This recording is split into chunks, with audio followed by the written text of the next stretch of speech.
Según el calendario tributario establecido por la DIAN para el año grabable 2021, para las obligaciones que se presentarán en el año 2022, para la declaración de renta, las fechas de vencimiento iniciaron el 9 de agosto y finalizan el 19 de octubre.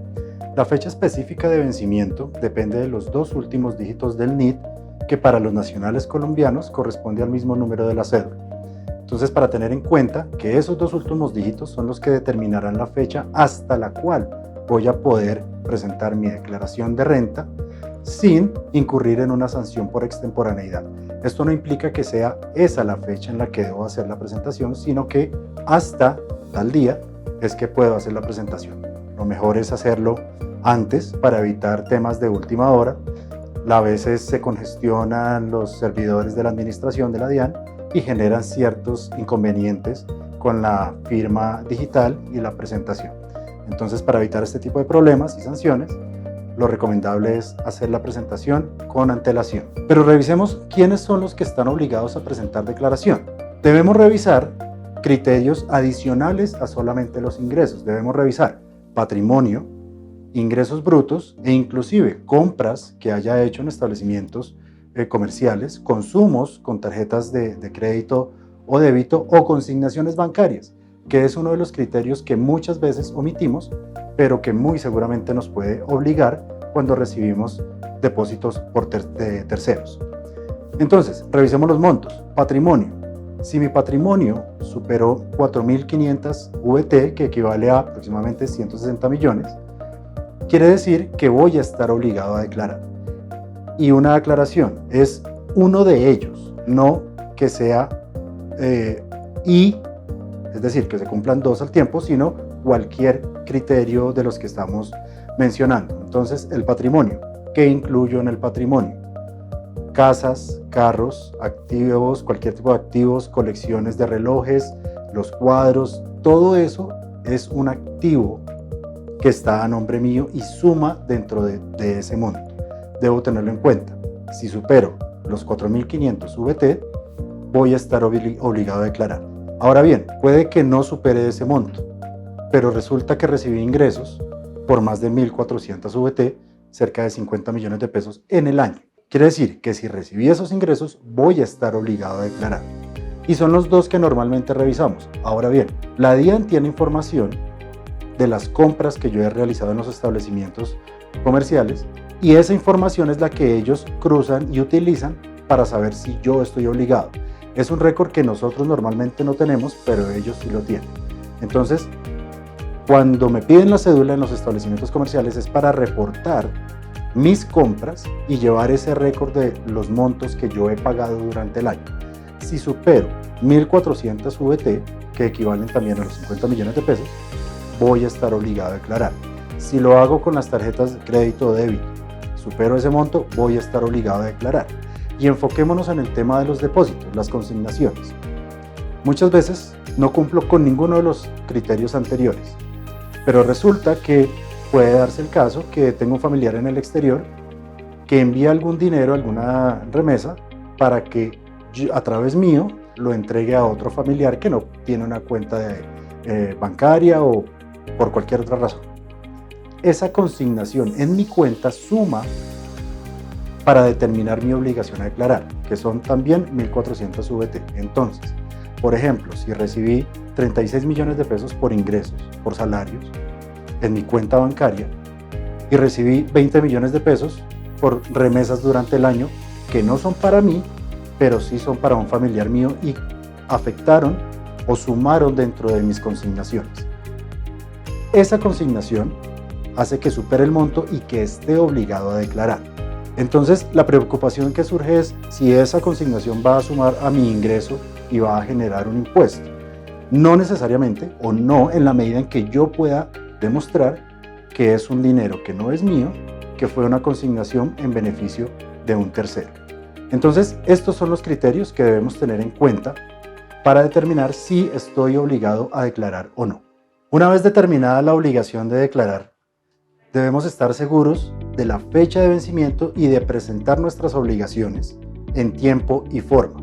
No hacerlo implica tener que calcular sanciones, bien sea por extemporaneidad si la presento después de la fecha de vencimiento, o por no presentar si resulta que no presenté la declaración estando obligado a hacerlo. ¿Qué pasa si la presento fuera de tiempo? Si tenía la fecha de vencimiento y la presento a las 12:01 del día siguiente, ya me aplica sanción. Y la sanción es del 5% sobre el impuesto a cargo, no sobre el valor a pagar. ¿Qué quiere decir esto?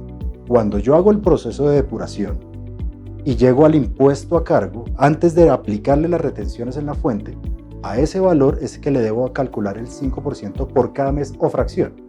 ¿Qué quiere decir esto? Que si la presento a las 12:01 del día siguiente a mi fecha de vencimiento, ya tengo que calcular el primer 5% por ese mes.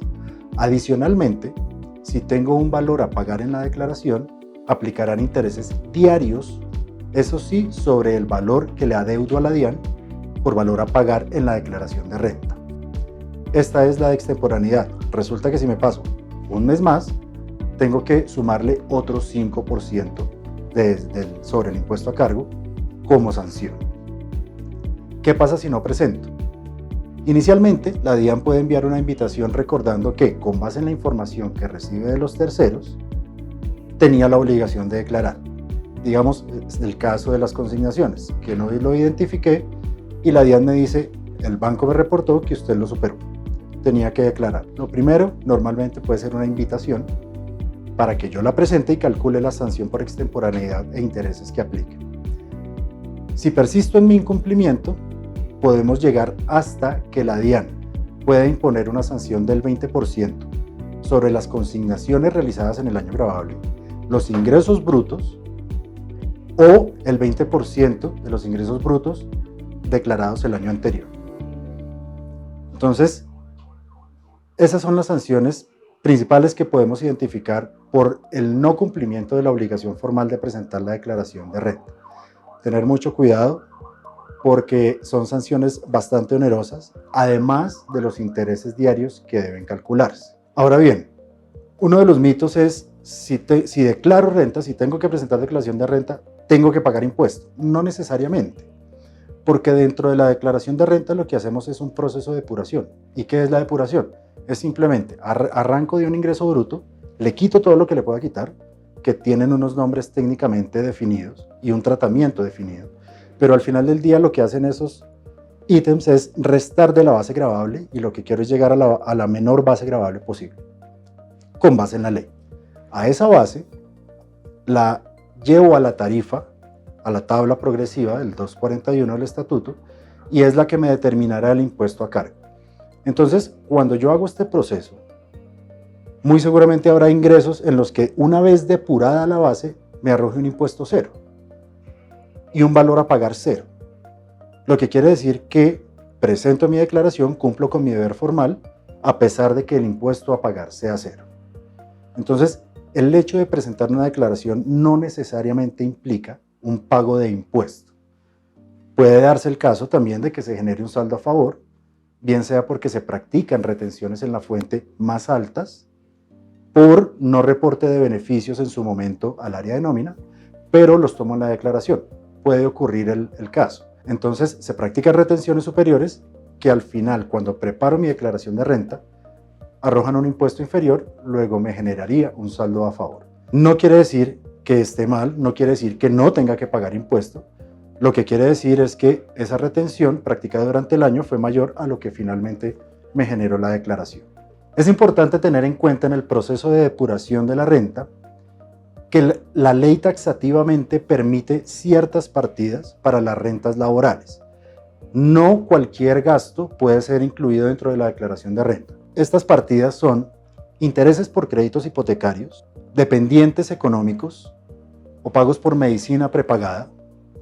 Y para poder reconocer estas partidas dentro de la declaración de renta es necesario contar con la documentación soporte. Estas partidas también tienen ciertos límites y es necesario tenerlos en cuenta dentro del cálculo mensual que se hace en los anexos de la declaración de renta. Recuerda que si tienes alguna inquietud, alguna pregunta y comentario respecto de las obligaciones fiscales en Colombia, tu declaración de renta, ¿estás obligado, no estás obligado? ¿Qué debes hacer? ¿Qué debes presentar? Puedes contactarnos. Para eso estamos nosotros, para asesorarles y ayudarles en todo lo que tiene que ver con todo este mundo fiscal y todo este acervo normativo, esta cantidad de normas que tenemos en Colombia, para traducirlas y poder ayudarles a ustedes a hacer ese cumplimiento de obligaciones formales en el país.